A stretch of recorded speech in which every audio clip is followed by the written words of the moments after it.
Riyad Sidaoui, écrivain et politologue tunisien. Bonsoir à vous, merci d'être avec nous. Alors on l'a vu, il y a 26 candidats qui sont en lice. Est-ce qu'il faut s'attendre à une campagne électorale haute en couleurs? Oui, ça va être très tendu. Surtout, on est face à un phénomène d'éclatement des familles politiques. Je veux dire, par exemple, le Nida Tounes aujourd'hui, Nida Tounes n'existe plus en tant que parti uni, mais il s'est éclaté en plusieurs chefs. Youssef Chahed vient de Nida Tounes, le Qaroui aussi vient de Nida Tounes, Marcel Marzouk vient de Nida Tounes, Naji Jaloul vient de Nida Tounes. La même chose, la famille islamiste, pour la première fois, on a deux candidats islamistes de Nahda, M. Mourou et M. Jbeli. La même chose aussi pour la gauche, le Front populaire est divisé en deux. On a deux figures de Front populaire, M. Hamamemi et M. Rahoui. La démocratie tunisienne est embryonnaire, on le sait bien. Il faut avoir trois critères, à mon avis, pour s'imposer devant l'électeur tunisien. Tout d'abord, le côté charismatique, orateur. Et ça, c'est bien pour ce qu'elle va faire la chaîne nationale tunisienne. C'est qu'on est habitué avec un Bourguiba charismatique pendant 30 ans, puis Ben Ali, un homme d'État faurois, dictateur, qui n'a qu'un seul discours, c'est lire ses papiers devant son public. Et aujourd'hui, on est face à plusieurs candidats.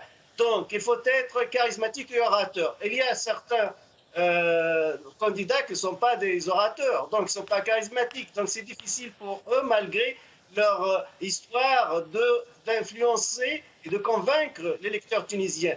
Deuxième élément, à mon avis, il faut qu'il soit un homme d'État, un homme d'appareil. Il dirige, soit il a l'expérience interne au sein de son parti politique, il est dirigeant d'un parti politique, ou aussi il a occupé des fonctions, ministère ou autres. Et troisièmement, il faut l'intégrité. Il faut l'intégrité. On a besoin d'un monsieur propre, un président propre, intègre, face à deux influences, internes et externes.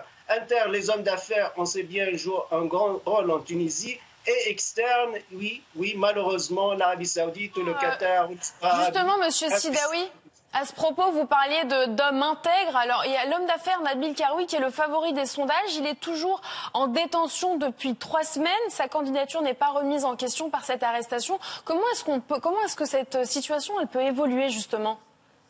On va voir évidemment la justice tunisienne, qu'est-ce qu'elle va dire, mais aussi parlons des sondages. Moi, je ne suis pas tout à fait convaincu que ce soit des sondages scientifiques ou de bons travaux. À mon avis, il y a des influences quelque part, ces sondages, mais aussi, il faut savoir qu'aujourd'hui, quand les médias tunisiens ou étrangers ne parlent que de ce duel, M. Nabil Karoui d'un côté et M. Youssef Chahed de l'autre, qui viennent les deux du même parti politique qui est Nida Tounes, alors il y a une crainte qu'ils vont profiter, parce que leur nom va se répéter dans les médias, ils vont profiter l'un ou l'autre de cette campagne médiatique, et on va négliger les autres candidats. Ce qui s'est passé en 2014 ou 2011, 2011, tout le monde tourne autour de Nahda. 2014, il n'y a que M. Marzouki ou M. Beji Caïd Sebsi. Aussi, il y a cette inquiétude.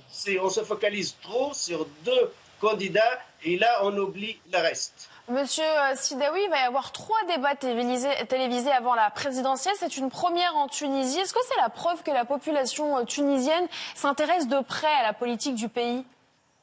Oui, elle est totalement politisée. Cette population qui a déclenché la révolution de 2011, évidemment, 2010-2011, qui a abouti à la chute du Ben Ali et de son clan. Elle est très politisée, mais aussi il y a une déception. Il y a une déception générale. Il faut dire que à travers les élections, avec chaque élection, le nombre des participants diminue. Surtout la jeunesse n'a pas trop de confiance en ces politiques. Et il y a une déception parce que la révolution tunisienne était tout d'abord une révolution sociale, mais tous les gouvernements et les chefs d'État tunisiens ont choisi une politique néolibérale à l'américaine néolibérale. On n'a pas instauré même l'État-providence comme en Europe, en France, en Allemagne ou en Grande-Bretagne.